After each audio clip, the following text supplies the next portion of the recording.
ನಮಸ್ಕಾರ, ನೀವು ನೋಡ್ತಾ ಇದ್ದೀರಾ ಜಿ ಕನ್ನಡ ನ್ಯೂಸ್. ನಾನು ಶಿವರಾಮು. ದಿನದ ಎಲ್ಲ ಪ್ರಮುಖ ಸುದ್ದಿಗಳನ್ನು ನೋಡೋಣ ವಿಶೇಷ ಸಮಾಚಾರದಲ್ಲಿ.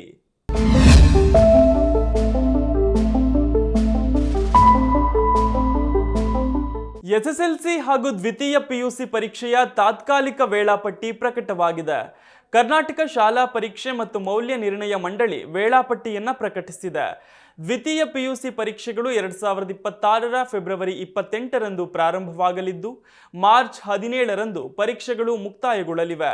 ದ್ವಿತೀಯ ಪಿಯುಸಿ ಪರೀಕ್ಷೆ 2ರ ತಾತ್ಕಾಲಿಕ ವೇಳಾಪಟ್ಟಿ ಕೂಡ ಬಿಡುಗಡೆಯಾಗಿದ್ದು 2026ರ ಏಪ್ರಿಲ್ 25ರಂದು ಪರೀಕ್ಷೆ ಶುರುವಾಗಿ ಮೇ 9ರಂದು ಕೊನೆಗೊಳ್ಳಲಿದೆ.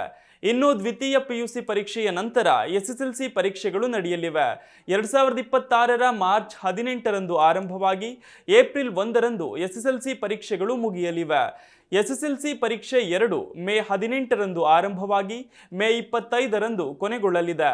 ಈ ತಾತ್ಕಾಲಿಕ ಪರೀಕ್ಷಾ ವೇಳಾಪಟ್ಟಿಗೆ ವಿದ್ಯಾರ್ಥಿಗಳು, ಪೋಷಕರು ಮತ್ತು ಸಾರ್ವಜನಿಕರಿಗೆ ಆಕ್ಷೇಪಣೆಗಳನ್ನು ಸಲ್ಲಿಸಲು ಅಕ್ಟೋಬರ್ 9ರವರೆಗೆ ಕಾಲಾವಕಾಶ ನೀಡಲಾಗಿದೆ. ಏನಾದರೂ ಆಕ್ಷೇಪಣೆಗಳಿದ್ದಲ್ಲಿ ಇಮೇಲ್ ಮೂಲಕ chairperson@kseab@gmail.comಗೆ ಸಲ್ಲಿಸಬಹುದು. ಕರಾವಳಿ ಭಾಗದ ಪ್ರಸಿದ್ಧ ಜಾನಪದ ಕ್ರೀಡೆ ಕಂಬಳ ಅಭಿಮಾನಿಗಳಿಗೆ ರಾಜ್ಯ ಸರ್ಕಾರ ಸಿಹಿ ಸುದ್ದಿ ನೀಡಿದೆ. ಕಂಬಳಕ್ಕೆ ರಾಜ್ಯ ಕ್ರೀಡೆಯಾಗಿ ಮಾನ್ಯತೆ ನೀಡಲು ನಿರ್ಧರಿಸಲಾಗಿದ್ದು ಶೀಘ್ರವೇ ಈ ಕುರಿತ ಅಧಿಕೃತ ಆದೇಶ ಹೊರಬೀಳಲಿದೆ. ರಾಜ್ಯ ಸರ್ಕಾರದಿಂದ ಕಂಬಳ ಕ್ರೀಡೆಗೆ ಅಧಿಕೃತ ಮಾನ್ಯತೆ ಘೋಷಣೆಯಾದರೆ ರಾಜ್ಯದ ಕ್ರೀಡಾ ಪ್ರಾಧಿಕಾರದಿಂದ ಉಳಿದ ಕ್ರೀಡೆಗಳಿಗೆ ಸಿಗುವ ಸೌಲಭ್ಯಗಳು ಕಂಬಳ ಕ್ರೀಡೆಗಳಿಗೂ ಸಿಗಲಿವೆ. ಕಂಬಳಕ್ಕೆ ರಾಜ್ಯ ಕ್ರೀಡೆಯ ಮಾನ್ಯತೆ ಅಂತಿಮ ಹಂತದಲ್ಲಿದ್ದು ಕಂಬಳ ಅಸೋಸಿಯೇಷನ್ ನೇಮಕ ಪಟ್ಟಿಯನ್ನ ರಾಜ್ಯ ಸರ್ಕಾರ ಅಂತಿಮಗೊಳಿಸಿದೆ. ಸಮಿತಿಯ ಅಧ್ಯಕ್ಷರೇ ಕಂಬಳ ಅಸೋಸಿಯೇಷನ್ಗೆ ಅಧ್ಯಕ್ಷರಾಗಿದ್ದಾರೆ. ಕಂಬಳ ಕೋಣದ ಮಾಲೀಕರು, ಓಟಗಾರರು, ಇತರರಿಗೆ ಕ್ರೀಡೆಗೆ ಹೆಚ್ಚಿನ ಪ್ರೋತ್ಸಾಹಧನ, ವಿಶೇಷ ಅನುದಾನ, ಸೌಲಭ್ಯ ಸಿಗಲಿವೆ. ಈ ಬಗ್ಗೆ ನಿಯಮ ಕಾನೂನನ್ನ ಸಿದ್ಧಪಡಿಸಲಾಗ್ತಿದೆ ಅಂತ ತಿಳಿದು ಬಂದಿದೆ. ಒಟ್ನಲ್ಲಿ ಕಂಬಳಕ್ಕೆ ರಾಜ್ಯ ಕ್ರೀಡೆ ಮಾನ್ಯತೆ ನೀಡುವ ತಯಾರಿ ಅಂತಿಮ ಹಂತದಲ್ಲಿದೆ ಅಂತ ತಿಳಿದು ಬಂದಿದೆ. ವಿದ್ಯಾರ್ಥಿಗಳಿಗೆ ಪ್ರತಿ ವರ್ಷ 30,000 ರೂಪಾಯಿ ಸ್ಕಾಲರ್ಶಿಪ್ ನೀಡುವ ನೂತನ ವಿದ್ಯಾರ್ಥಿ ವೇತನ ಯೋಜನೆಯನ್ನ ರಾಜ್ಯ ಸರ್ಕಾರ ಜಾರಿಗೊಳಿಸಿದೆ. ಸರ್ಕಾರಿ ಶಾಲೆ ಕಾಲೇಜಿನಲ್ಲಿ ಎಸ್ಎಸ್ಎಲ್ಸಿ ಪಿಯುಸಿ ಮುಗಿಸಿದ ವಿದ್ಯಾರ್ಥಿನಿಯರ ಉನ್ನತ ವ್ಯಾಸಂಗಕ್ಕೆ ನೆರವಾಗಲು ಅಜೀಂ ಪ್ರೇಮ್ಜಿ ಫೌಂಡೇಶನ್ ಸಹಯೋಗದಲ್ಲಿ ದೀಪಿಕಾ ಎಂಬ ಹೆಸರಿನಲ್ಲಿ ಈ ವಿದ್ಯಾರ್ಥಿ ವೇತನವನ್ನ ನೀಡಲಾಗುತ್ತಿದೆ. ಪಿಯುಸಿ ಮುಗಿಸಿದ ವಿದ್ಯಾರ್ಥಿನಿಯರಿಗೆ ಮುಂದೆ ಅವರು ಡಿಗ್ರಿ ಅಥವಾ ಡಿಪ್ಲೊಮೊ ಮುಗಿಸುವವರೆಗೂ ಪ್ರತಿ ವರ್ಷ 30,000 ರೂಪಾಯಿ ವಿದ್ಯಾರ್ಥಿ ವೇತನ ನೀಡಲಾಗುತ್ತೆ. ಸರ್ಕಾರಿ ಶಾಲೆ ಹಾಗೂ ಕಾಲೇಜಿನಿಂದ 10 ಮತ್ತು 12ನೇ ತರಗತಿಯಲ್ಲಿ ಉತ್ತೀರ್ಣರಾದ ಹುಡುಗಿಯರು ಮಾತ್ರ ಈ ವಿದ್ಯಾರ್ಥಿ ವೇತನ ಯೋಜನೆಯ ಲಾಭ ಪಡೆಯಲು ಅರ್ಹರಾಗಿರ್ತಾರೆ.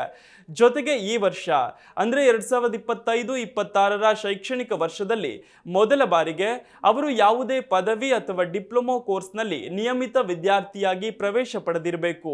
ಈ ಕೋರ್ಸ್ ಯಾವುದೇ ಸರ್ಕಾರಿ ಅಥವಾ ಮಾನ್ಯತೆ ಪಡೆದ ಖಾಸಗಿ ಕಾಲೇಜು ಅಥವಾ ವಿಶ್ವವಿದ್ಯಾಲಯದಿಂದ ಆಗಿರಬಹುದು. ಜೊತೆಗೆ ಈ ಸ್ಕಾಲರ್ಶಿಪ್ ಯೋಜನೆಯ ಲಾಭ ಪಡೆಯಲು ವಿದ್ಯಾರ್ಥಿನಿಯರು ಪ್ರತಿ ವರ್ಷ ತಪ್ಪದೆ ಉತ್ತೀರ್ಣರಾಗಬೇಕು. ಹಾಗಾದಾಗ ಮಾತ್ರ ಮುಂದಿನ ವರ್ಷ ಕೂಡ ಈ ವಿದ್ಯಾರ್ಥಿ ವೇತನವನ್ನ ರಿನಿವಲ್ ಮಾಡಿಸಿ ಕೋರ್ಸ್ ಮುಗಿಯುವವರೆಗೆ ಸ್ಕಾಲರ್ಶಿಪ್ ಪಡೆಯಲು ಸಾಧ್ಯ. ಈ ಅರ್ಹತೆಗಳು ನಿಮಗಿದ್ದರೆ ಹಿಂದೆ ಅರ್ಜಿ ಸಲ್ಲಿಸಿ. ಅಧಿಕೃತ ವೆಬ್ಸೈಟ್ ಅಜೀಂ ಪ್ರೇಮ್ಜಿ ಫೌಂಡೇಶನ್.orgಗೆ ಭೇಟಿ ನೀಡುವ ಮೂಲಕ ಆನ್ಲೈನ್ನಲ್ಲಿ ಅರ್ಜಿ ಸಲ್ಲಿಸಬಹುದು. ಇದಕ್ಕೆ ಯಾವುದೇ ಶುಲ್ಕದ ಅಗತ್ಯವಿಲ್ಲ. ಅರ್ಜಿ ಸಲ್ಲಿಸಲು ಇದೇ ಸೆಪ್ಟೆಂಬರ್ 30 ಕೊನೆಯ ದಿನಾಂಕ. ಈ ವಿದ್ಯಾರ್ಥಿ ವೇತನಕ್ಕೆ ಆಯ್ಕೆಯಾಗುವ ವಿದ್ಯಾರ್ಥಿನಿಯರಿಗೆ ಅವರ ಪದವಿ ಅಥವಾ ಡಿಪ್ಲೊಮೊ ಮುಗಿಯುವವರೆಗೆ ಪ್ರತಿ ವರ್ಷ 30,000 ರೂಪಾಯಿ ಸ್ಕಾಲರ್ಶಿಪ್ ನೀಡಲಾಗುತ್ತೆ. ಕೇರಳದಲ್ಲಿ ಮೆದುಳು ತಿನ್ನುವ ಅಮೀಬಾ ಅಂದ್ರೆ ನೆಗ್ಲೆರಿಯಾ ಫೌವ್ಲೇರಿ ಅಮೀಬಾ ಕಾಟ ಜೋರಾಗಿದೆ. ಈಗಾಗಲೇ ಈ ಸೋಂಕಿಗೆ 19 ಜನರು ಬಲಿಯಾಗಿದ್ದು ಸಾವಿನ ಸಂಖ್ಯೆ ಏರಿಕೆಯಾಗ್ತಿದೆ. ನೆರೆಯ ರಾಜ್ಯದಲ್ಲಿ ಅಮೀಬಾ ಸೋಂಕು ಕಾಣಿಸಿಕೊಂಡ ಹಿನ್ನೆಲೆ ಸದ್ಯ ಕರ್ನಾಟಕದಲ್ಲಿ ಕಟ್ಟೆಚ್ಚರ ವಹಿಸಲಾಗಿದೆ. ಸೋಂಕಿಗೆ ಕೇರಳದಲ್ಲಿ 67 ಜನರು ಸೋಂಕಿತರಾಗಿದ್ದಾರೆ. ಸಾಮಾನ್ಯವಾಗಿ ನಿಂತ ನೀರು, ಕೊಳಗಳು ಮತ್ತು ಸರೋವರಗಳಲ್ಲಿ ಈ ಅಮೀಬಾ ಬೆಳೆಯುತ್ತೆ. ಒಂದ್ ವೇಳೆ ಅಂತಹ ನೀರಿನಲ್ಲಿ ಈಜಾಡಿದ್ರೆ ಅಮೀಬಾವು ಮೂಗಿನ ಮೂಲಕ ನಮ್ಮ ಮೆದುಳನ್ನ ಹೊಕ್ಕು ನೇರವಾಗಿ ಕೇಂದ್ರ ನರವ್ಯೂಹಕ್ಕೆ ಹಾನಿಯುಂಟು ಮಾಡುತ್ತೆ. ಕೆಲವೊಮ್ಮೆ ಸೋಂಕಿನ ಪ್ರಮಾಣ ಹೆಚ್ಚಾದರೆ ಸಾವು ಕೂಡ ಸಂಭವಿಸಬಹುದು. ಸೋಂಕು ತಗುಲಿದ 1 ರಿಂದ 9 ದಿನಗಳಲ್ಲಿ ರೋಗ ಲಕ್ಷಣಗಳು ಅಂದ್ರೆ ತಲೆನೋವು, ಜ್ವರ, ವಾಕರಿಕೆ, ವಾಂತಿ ಕಾಣಿಸಿಕೊಳ್ಳುತ್ತೆ. ಇನ್ನು ಕರ್ನಾಟಕದಲ್ಲಿ ಯಾವುದೇ ರೀತಿ ನೆಗ್ಲೆರಿಯಾ ಫೋವ್ಲೆರಿ ಸೋಂಕು ಕಾಣಿಸಿಕೊಂಡಿಲ್ಲ. ಆದರೂ ಕೂಡ ಆರೋಗ್ಯ ಇಲಾಖೆಯಿಂದ ಕಟ್ಟೆಚ್ಚರ ವಹಿಸಲಾಗ್ತಿದೆ. ಭಯ ಪಡೋ ಅವಶ್ಯಕತೆ ಇಲ್ಲ ಅಂತ ತಜ್ಞರು ಹೇಳ್ತಿದ್ದಾರೆ. ಸದ್ಯ ಮೆದುಳು ತಿನ್ನುವ ಅಮೀಬಾ ಸೋಂಕಿಗೆ ಕೇರಳ ನಲುಗಿದ್ದು ಅಲ್ಲಿನ ರಾಜ್ಯ ಸರ್ಕಾರ ಸೋಂಕು ತಡೆಗಟ್ಟಲು ಬೇಕಾದ ಕ್ರಮ ವಹಿಸುತ್ತಿದೆ. ಭಾರತದ ಅತಿದೊಡ್ಡ ಸವಾಲು ಇತರ ದೇಶಗಳ ಮೇಲಿನ ಅವಲಂಬನೆಯಾಗಿದೆ ಎಂದು ಪ್ರಧಾನಿ ನರೇಂದ್ರ ಮೋದಿ ಹೇಳಿದ್ದಾರೆ. ಬೇರೆ ದೇಶಗಳ ಮೇಲಿನ ಅವಲಂಬನೆಯು ದೇಶದ ನಿಜವಾದ ಶತ್ರು. ವಿದೇಶಿ ರಾಷ್ಟ್ರಗಳ ಮೇಲಿನ ಹೆಚ್ಚಿನ ಅವಲಂಬನೆಯು ಭಾರತವನ್ನ ಹಿನ್ನಡೆಗಳಿಗೆ ಗುರಿಯಾಗಿಸುತ್ತದೆ. ಆದ್ದರಿಂದ ಈ ದುರ್ಬಲತೆಯನ್ನ ನಿವಾರಿಸುವಲ್ಲಿ ಎಲ್ಲರೂ ಒಗ್ಗೂಡಬೇಕೆಂದು ಅವರು ಒತ್ತಾಯಿಸಿದ್ರು. ಗುಜರಾತ್ನಲ್ಲಿ ಹಲವಾರು ಅಭಿವೃದ್ಧಿ ಯೋಜನೆಗಳಿಗೆ ಶಂಕುಸ್ಥಾಪನೆ ನೆರವೇರಿಸಿ ಮಾತನಾಡಿದ ಮೋದಿ ಸ್ವಾವಲಂಬನೆಯ ಅಗತ್ಯವನ್ನ ಪುನರುಚ್ಚರಿಸಿದ್ರು. ಇಂದು ಭಾರತ ವಿಶ್ವ ಬಂಧು ಮನೋಭಾವದೊಂದಿಗೆ ಮುಂದುವರಿಯುತ್ತಿದೆ. ನಮಗೆ ಜಗತ್ತಿನಲ್ಲಿ ಯಾವುದೇ ಪ್ರಮುಖ ಶತ್ರುವಿಲ್ಲ. ನಮ್ಮ ದೊಡ್ಡ ಶತ್ರು ಎಂದರೆ ಇತರ ದೇಶಗಳ ಮೇಲಿನ ನಮ್ಮ ಅವಲಂಬನೆ. ಇದು ನಮ್ಮ ದೊಡ್ಡ ಶತ್ರು. ನಾವು ಒಟ್ಟಾಗಿ ಭಾರತದ ಈ ಶತ್ರುವಾದ ಅವಲಂಬನೆಯನ್ನ ಸೋಲಿಸಬೇಕು ಅಂತ ಅವರು ಕರೆ ನೀಡಿದ್ರು. ವಿದೇಶಿ ಅವಲಂಬನೆ ಹೆಚ್ಚಾದಷ್ಟು ದೇಶದ ವೈಫಲ್ಯ ಹೆಚ್ಚಾಗುತ್ತದೆ. ಜಾಗತಿಕ ಶಾಂತಿ, ಸ್ಥಿರತೆ ಮತ್ತು ಸಮೃದ್ಧಿಗಾಗಿ ವಿಶ್ವದ ಅತಿ ಹೆಚ್ಚು ಜನಸಂಖ್ಯೆಯನ್ನು ಹೊಂದಿರುವ ದೇಶವು ನಿರ್ಭರವಾಗಬೇಕು. ನಾವು ಇತರರ ಮೇಲೆ ಅವಲಂಬಿತರಾಗಿದ್ದರೆ ನಮ್ಮ ಸ್ವಾಭಿಮಾನಕ್ಕೆ ಧಕ್ಕೆಯಾಗುತ್ತದೆ. 1.4 ಶತಕೋಟಿ ದೇಶವಾಸಿಗಳ ಭವಿಷ್ಯವನ್ನ ನಾವು ಇತರರಿಗೆ ಬಿಡಲು ಸಾಧ್ಯವಿಲ್ಲ ಅಂತ ಪ್ರಧಾನಿ ಹೇಳಿದ್ರು. ಭಾರತಕ್ಕೆ ಸ್ವಾವಲಂಬಿಯಾಗುವುದನ್ನು ಬಿಟ್ಟು ಬೇರೆ ದಾರಿ ಇಲ್ಲ. ಅದು ಚಿಪ್ಸ್ ಆಗಿರಲಿ ಅಥವಾ ಹಡಗುಗಳಾಗಿರಲಿ, ನಾವು ಅವುಗಳನ್ನು ಭಾರತದೊಳಗೆ ತಯಾರಿಸಬೇಕು.